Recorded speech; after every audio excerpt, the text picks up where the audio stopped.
So last week, Anthropic launched Claude Design, which is essentially their design tool, which works in a similar way to Claude Chat, except that you start by building out your design system, and from your design system, you can create all kinds of assets. It also allows you to make more high fidelity edits than what you can do in Claude Chat by commenting on specific areas, by doing manual edits, by annotating as well. So I'm really excited to try this out. Now, last week, I did do a video on my first run with Claude Design. However, shortly after creating my design system, I was hit with a limit, which requested me to wait for 7 days for it to reset. Now it's past the 7 days and I can finally work on this project again and also show you guys the process. However, it's important to note that Claude Design is still in sort of its research or beta phase, which means that it's given a separate credit limit, which can be hit much faster. Be aware of that. Make sure that anything you're doing on Claude Design for now is experimental. So now that my limits are reset, I thought it'd be cool for this video to create actual usable carousel posts for my social media. Let's jump straight into it.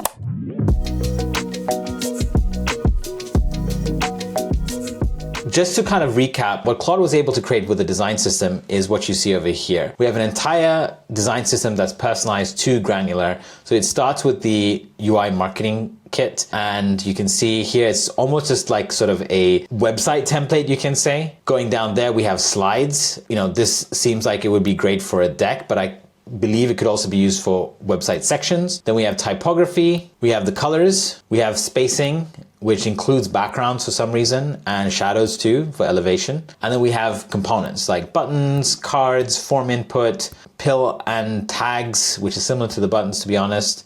And then we have section header, stat blocks, and some other cards, and iconography, logo lockups. I almost feel like logo lockups has to be at the top, but that is the process, is that you look at the different sections it's created, and then you can give it feedback, require whether or not it needs work. Now, what's interesting is that this specific design system is very unique to Granular. So it sort of inferred what I provided in terms of information and resources about Granular, and then it built this design system. However, if I go to my Blitzit design system, you can see it's completely different, right? It has a completely different set of sections and categories, right? And so that's what's interesting, is that every design system that you create through Claude will interpret it differently and create the relevant sections for you.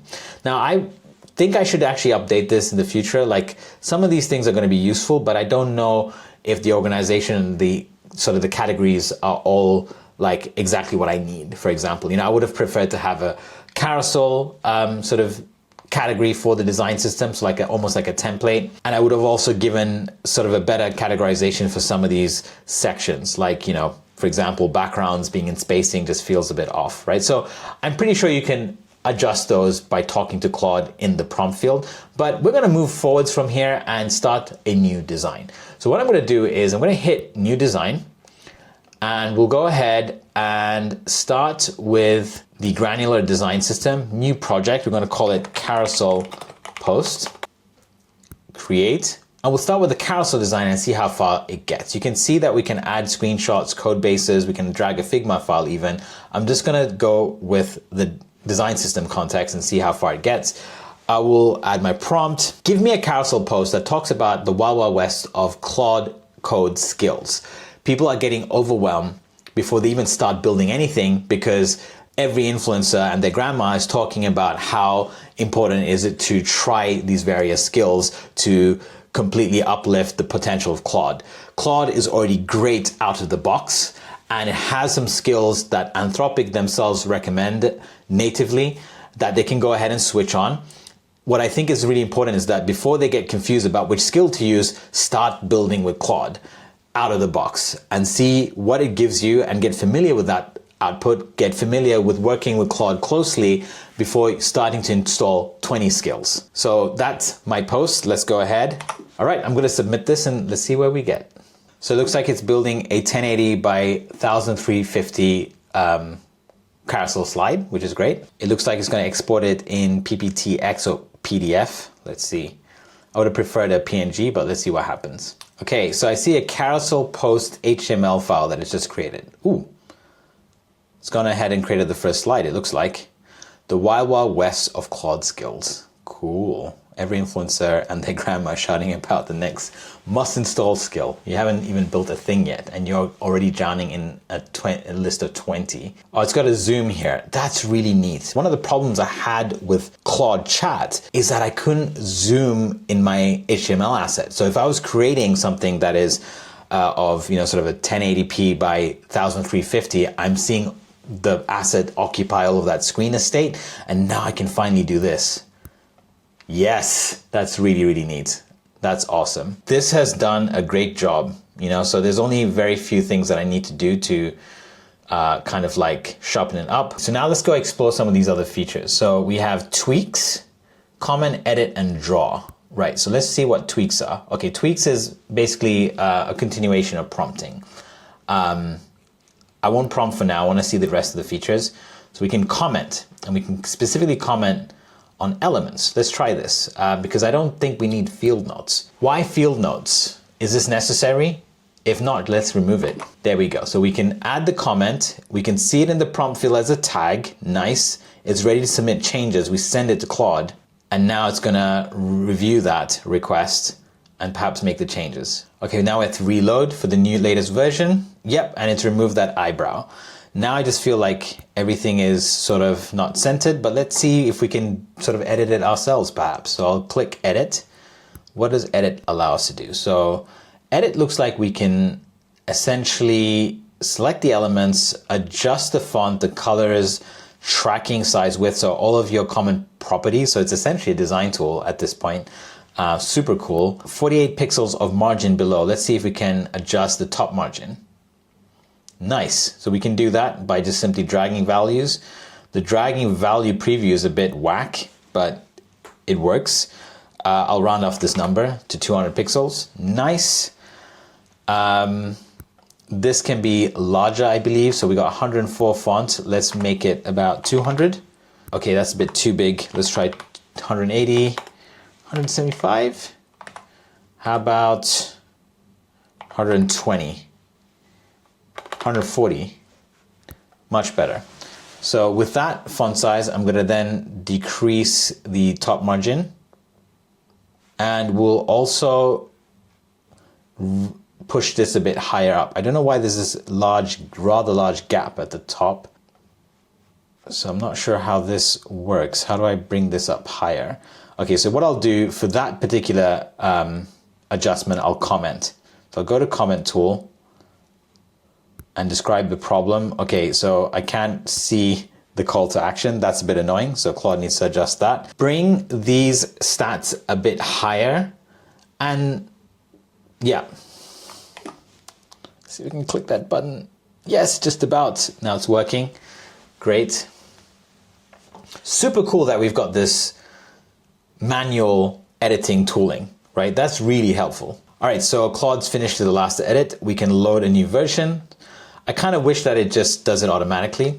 And now that's overlapping the subtext. So let me fix that. Let's see if we can just do it with tweaks, maybe. Can you adjust slide 1 and move the stats a bit lower because it's overlapping the subtext? Okay, we've got a new version. Let's see what happens. Kind of gone back to a similar layout we had before. It's a bit better than before though. Because in this instance, the spacing is not as tight to that lower row.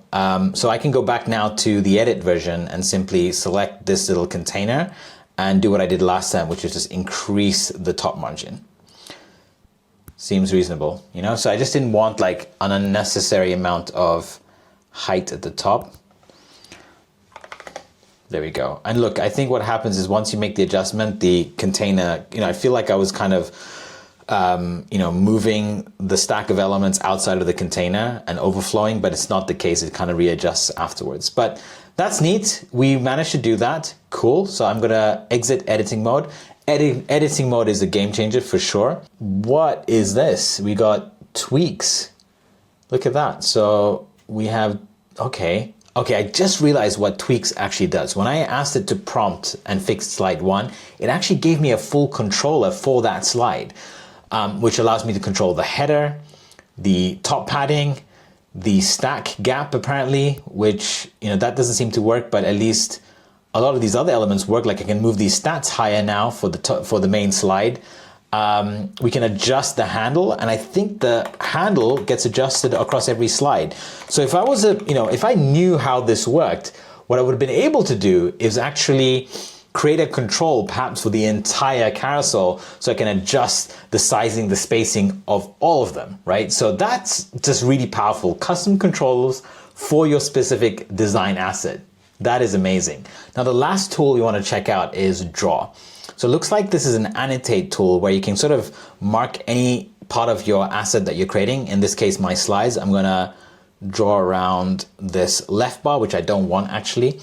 And it seems like you can type anywhere with a note as well. So let's try that. So I'll just type remove these left bars. So you just have to have your pointer in that area, and then it just creates like almost like a post-it style note. And I think we can just sort of queue it or send it. Queue would look like it would create a screenshot. Interesting. That's interesting. If I close that, let's try that again. So what happens if I just send it right away? Remove the left line on these cards. This time I'm going to try send it right away.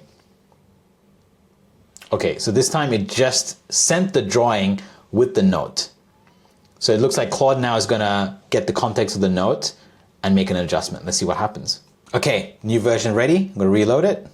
Okay, it managed to nail it, right? So that's powerful because you can just draw and be way more specific about what you need. Now I do wonder if we could actually sketch something that we want to add instead of take away, and see if it kind of comes up with a design. So for example, let's say I want to create a nice little gradient here, right? So here I've got a little annotation. It's more or less giving it an idea of what I want to add in that area, which is a radial gradient that fades out into a zero value transparency and make that sort of the background treatment, right? So let's go ahead and send that and see what happens. Okay, it's come up with a new version.